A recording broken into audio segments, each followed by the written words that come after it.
I want to ask. Hi, maqaan kiyya Annaa jedhama. Kaniin hangaafatuu barbaadu. Namni dhaamsi islaamummaa isan dhaqabin maal mudata? Kan biroo immoo namni muslima hin tahin tokko mu'jizaan isaan mul'ise kan Muhammadiin jaala yoo jedhe maaltu ta'uu mala? Sister, that's two questions basically. Obboleettiin teenya gaafii lama gaafatte. Gaafiin duraa namni muslima hin tahin tokko kan dhaamsi islaamummaa isa biran gahin akkam ta'uuf ta'an yookiin maal mudatan. Talamadaatis namni muslima hin tahin tokko yoo si dhufee mu'jizaan Nabi Ciisaa alayhi salaam kan Nabi Muhammad sallallahu alayhi wa sallam ni caala yoo siin jee maaltu isa mudata kan jedhudha. Qabxiin duraa namni muslima hin tahin tokko yoo na dhufee ani hanga ammaa oduu islaamummaan dhageenye yoo kanaan jiru taate arraan tana yeroo saayinsii fi teknooloojiin akkana babal'ate kanatti isaa amanuun hedduu rakkisaadha. Tarii gaafii tana waggaa 50 dura osoo gaafattee dhugaa ta'uu danda'a. Arraan tana yeroo saayinsii fi teknooloojii kanatti waa'ee islaamummaa namayyuu sirriitti dhagayaa jira. Keessattuu yeroo miidiyaan islaamummaa irratti olola banee akka malee rukutaa jiru kanatti waa'ee islaamummaa dhaga'uma jirta garuu islaamummaan ati dhagayaa jirtu tun tasirriitii miti. Takkaa'uu islaamummaa dhugaa osoo hin ta'in islaamummaa sobaa dhaga'u jirta.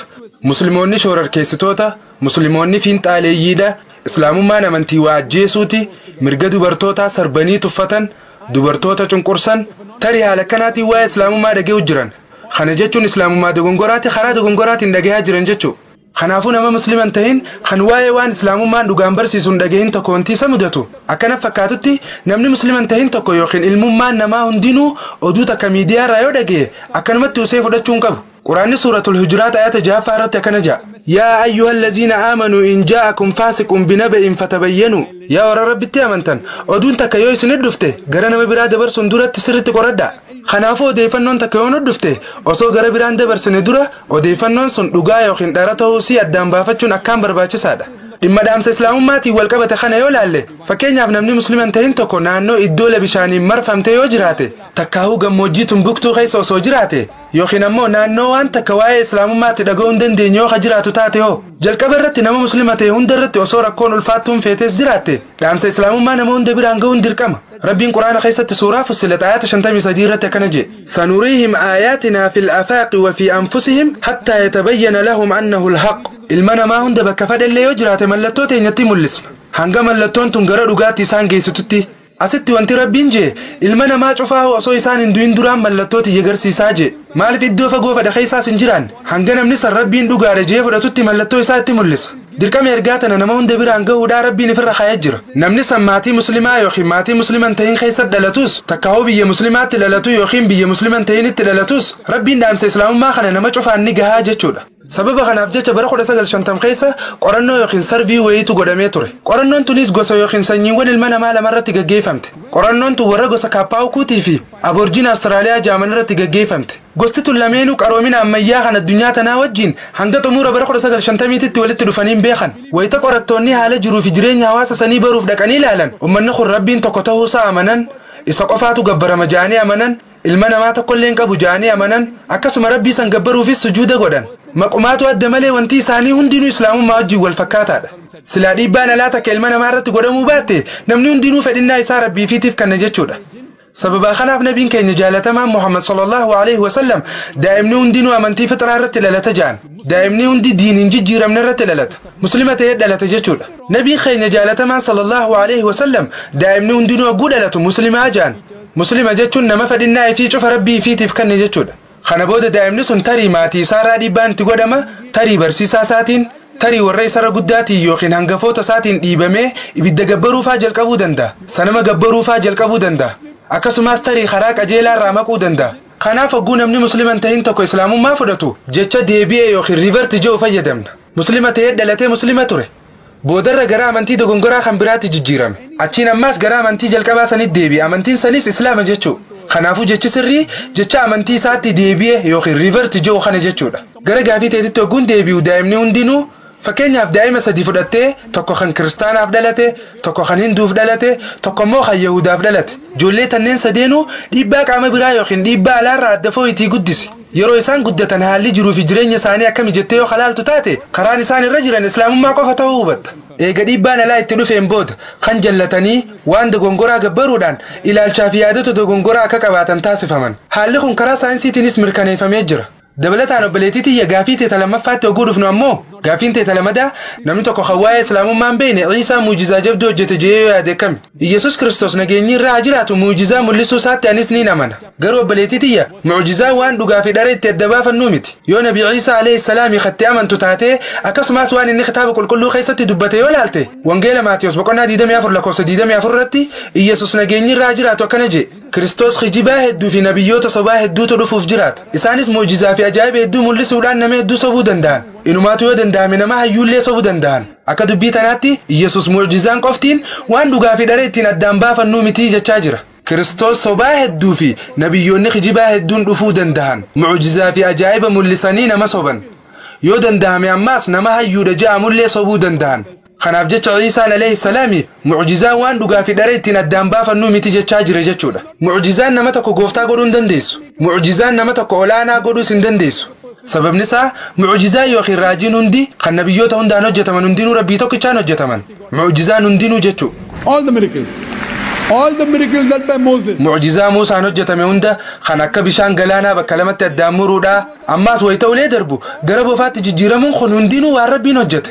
Muujizaan hundinuu kan Ciisaan alayhi salaam yookiin Yesus Kiristoos nageenyi irraa jiraatu hojjete hundinuu dalagaa rabbiiti. Haaluma wal fakkaatuun kan Nabi Muhammad sallallahu alayhi wa sallam raawwatanis kan akka ji'a bakka lamatti kutuu kun hundi waan rabbiin dalagamee jechuudha. Ani wanti inni si himuu barbaadu amantii kiristaanummaan ala jiran keessaa Yesus Kiristoositti amanuu kan dirqama godhe islaamummaa qofa. Muslimni tokko Ciisatti amanu malee muslima dhugaa ta'uu hin danda'u. We believe that he was one of the mightiest messengers of Almighty God. Nuti inni ergamtoota jajjaboo rabbii keessaa tokko ta'uu isaatti ni amanna.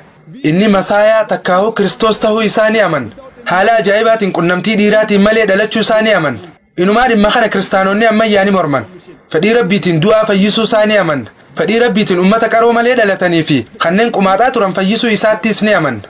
Haala kanaan kiristaanaa fi muslimni walii galla. Haa ta'u malee namni tokko eega kana ta'e bakki itti adda bahan eeysaa jee gaafachuu ni danda'a. Bakki itti adda baanu kiristaanonni hedduun isaanii Yesus Kiristoos gooftaadha jedhanii amanan. Yesus Kiristoos aangoo rabbummaa himatee jedhanii amanan. Garuu dhugaan jirtu yoo kitaaba qulqulluu dubbifte hima qaceelaa kan shakkii hin qabne guutuu kitaaba qulqulluu keessatti bakka Yesus Kiristoos arraba isaatiin ani gooftaadha yookiin na gabbaraa jee harkachuu hin dandeessu. Obboleettii kitaaba qulqulluu keessa maxxansa kamiyyuu haa ta'u bakka Yesus Kiristoos arraba isaatiin hima mamii hin qabneen hima shakkii hin qabneen ani gooftaadha yookiin ammoo ana na gabbaraa joo yoo na agarsiiste ani arraan tana kiristaanummaa fudhachuuf qophiidha. In fact, garuu dhugaan jirtu yoo kitaaba qulqulluu dubbifte Yesus Kiristoos wangeela Yohaannis boqonnaa 14 lakkoofsa 28 irratti abbaan kiyya na caala jee dubbate. Wangeela Yohaannis boqonnaa 10 lakkoofsa 29 irrattis abbaan kiyya waa hunda caala. Wangeela Maatiyos boqonnaa 12 lakkoofsa 28 irrattis ani hafuura rabbiitiin shayxaana baasa. Wangeela Luuqaas boqonnaa 11 lakkoofsa 20 irrattis ani quba rabbiitiin shayxaana baasa. Wangeela Yohaannis boqonnaa 5 lakkoofsa 30 irrattis ani firraa ka'ee waaniin hojjedhu takka illee hin qabu. Waaniin dhagaheen murteessa murteen tiyyaas tahaqaati. Sababni isaa ani fedhii tiyyan barbaadu fedhinnaa rabbii olaaneetiin barbaadu. I with the finger of God cast out devil. Gospel of John chapter number 5 verse number 30. I can of my own self do nothing. Namni an fedhinnaa tiyyaa miti fedhinnaa rabbii olaaneetiin barbaadaa yoo hajuu taate namni san muslima jechuudha. Kanaaf Yesus Kiristoos nageenyi irraa jiraatu muslima ture jechuudha. Takkaatillee ani aangoo rabbummaatiin qabaa jee hin dubbanne. Akkasuma takkaa ani rabbii ifiin hin jenne ifaan ifatti dubbatee jira jechuudha. Wangeela Yohaannis boqonnaa 14 lakkoofsa 24 irratti ifaan ifatti dubbatee jira. Dubbiin amma dhagahaa jirtan tun jecha kiyyaa miti garuu dubbii abbaa kiyya kana ergeeti. Wangeela Yohaannis boqonnaa 17 lakkoofsa 3 irrattis jireenyi barabaraatis isa kana. Inninis si waaqa dhugaa tokkichaa fi Yesus Kiristoos isaati ergite san beekuudha. Dirree bahee Yesus Kiristoos ergamaa ta'uu isaa dubbachaa jira. Wangeela Maatiyos boqonnaa 19 lakkoofsa 16 hanga 18 irratti namni tokko gara Yesus Kiristoos dhufee waa gaafate. Yaa barsiisaa gaarii dalagaa gaarii akkam yoon hojjedheen jiruu zalaalam argachuu danda'a jee gaafate. Yesus Kiristoosis maaliif anaan gaarii jettee na yaamtaa jeen. Inumaa God G-O-D gooftaa jechuu dhiisiiti. Good G-O-O-D gaarii kanaahu maaliif naan jettaa jeen jechuu. Gooftaa jechuu dhiisiiti gaariidha jechuu kanaahu maaliif naan jettaa jeen jechuu. Kanaafuu gaariin jiru tokko qofa inninis abbaa kiyya kan samii keessa jiru qofa jee deebiseef. Kanaaf namni jireenya zalaalam barbaadu tokko seera kana dalagaa irra oolchuu qaba. Yesus Kiristoos yoo jiruu zalaalam barbaaddan takkaahuu yoo jannata seenuu barbaaddan ani gooftaa ta'uu kiyyatti amanaan jenne badii isin hojjettaniifis masqala irratti du'uu kiyya amanaa isiniin hin jenne. Yoo jireenya zalaalam barbaaddan yoo jannata seenuu ka barbaaddan taate ajajoota jiran dalagaa irra oolchaa jee.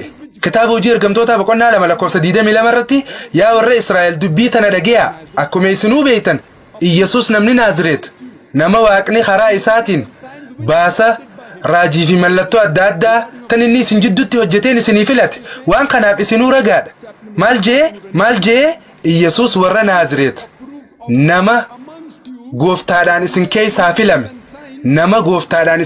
filame nama kan Rabbiin ajaa'iba raajii fi mallattoo isaa karaa isaatiin isin jidduutti raawwate isinillee waan kanaaf ragaadha jee kanaafuu wanti inni hojjete hundinuu gara Rabbii deeffamti akkasuma ammaas Iyyasuus Kiristoos nama ture jechuu mucjizaa inni hojjete hundaas Rabbumaatu hojjete jechuu mucjizaan nabiyyootaan hojjetamte hundinuu Rabbumaan hojjetamte hundi isaaniitu Rabbiin tokko qofa akka ta'e ragaa bahuudhaaf dhufan ammaas Iyyasuus Kiristoos nageenyi irratti haa jiraatu wangeela Yohaannis boqonnaa 16 lakkoofsa 12 hanga 14 irratti akkana jee ani islaawaaniin isinitti himu hedduun qaba garuu isin ammaan tana baadhachuu hin dandeessan hafuurri dhugaa sun hogguu dhufutti karaa daandii dhugaa hundatti isin qacelcha ifirraa kaasee waan takka illee hin dubbatu waan waa'ee hin dhagee qofa isinitti hima inni maqaa kiyyaas ol kaase jee dubbate dubbiin tun nama biraa osoo hin tahin dhufiinsa nabiyyii xumuuraa fi goolabbii kan ta'e waa'ee nabi Muhammad sallallahu alaihi wasallam dubbachuu jira kanaafuu ati kiristaana dhugaa yoo taate yoo ka Iyyasuus Kiristoosittis amantu taate Iyyasuus Kiristoos akka jeetti ani islaawaaniin isinitti himu hedduun qaba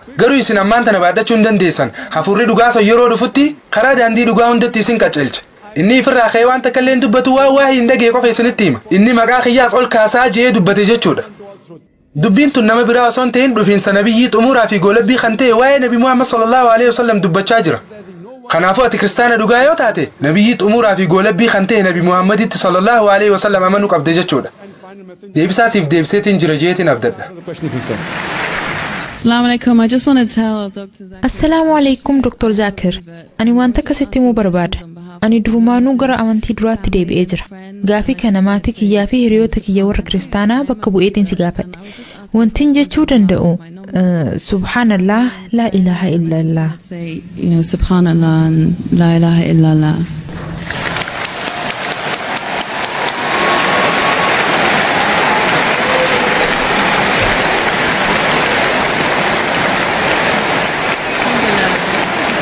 That's why I said you have to say what you have to say.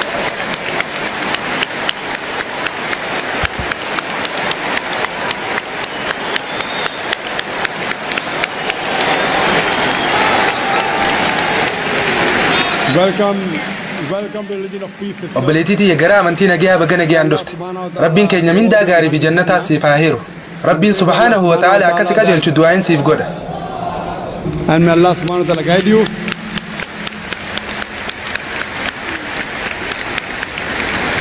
obboleettii yoo gaafii biraa qabaatte keessaafuu waa'ee maatii kee kan kiristaanaa ilaalchisee akka gara amantii dhugaatti dhufan gargaaruudhaaf sirraa fuuna yoo wanti siif hin galin jiraates gaafii barbaadde nu gaafachuu ni dandeessa nutis si gargaara wirtuuleen daawaa hedduutu as Dubaay keessa jira dhaabbileen dubartootaatis hedduutu jira yoo yaada addaa qabaattees isaan qunnamuudhaan wajjin haasa'uu ni dandeessa inshaallah obboleettii tiyya maatii kee kana kan amansiisuudhaafis gaafii yoo qabaatte akka gaarii si simanna dhihaadhu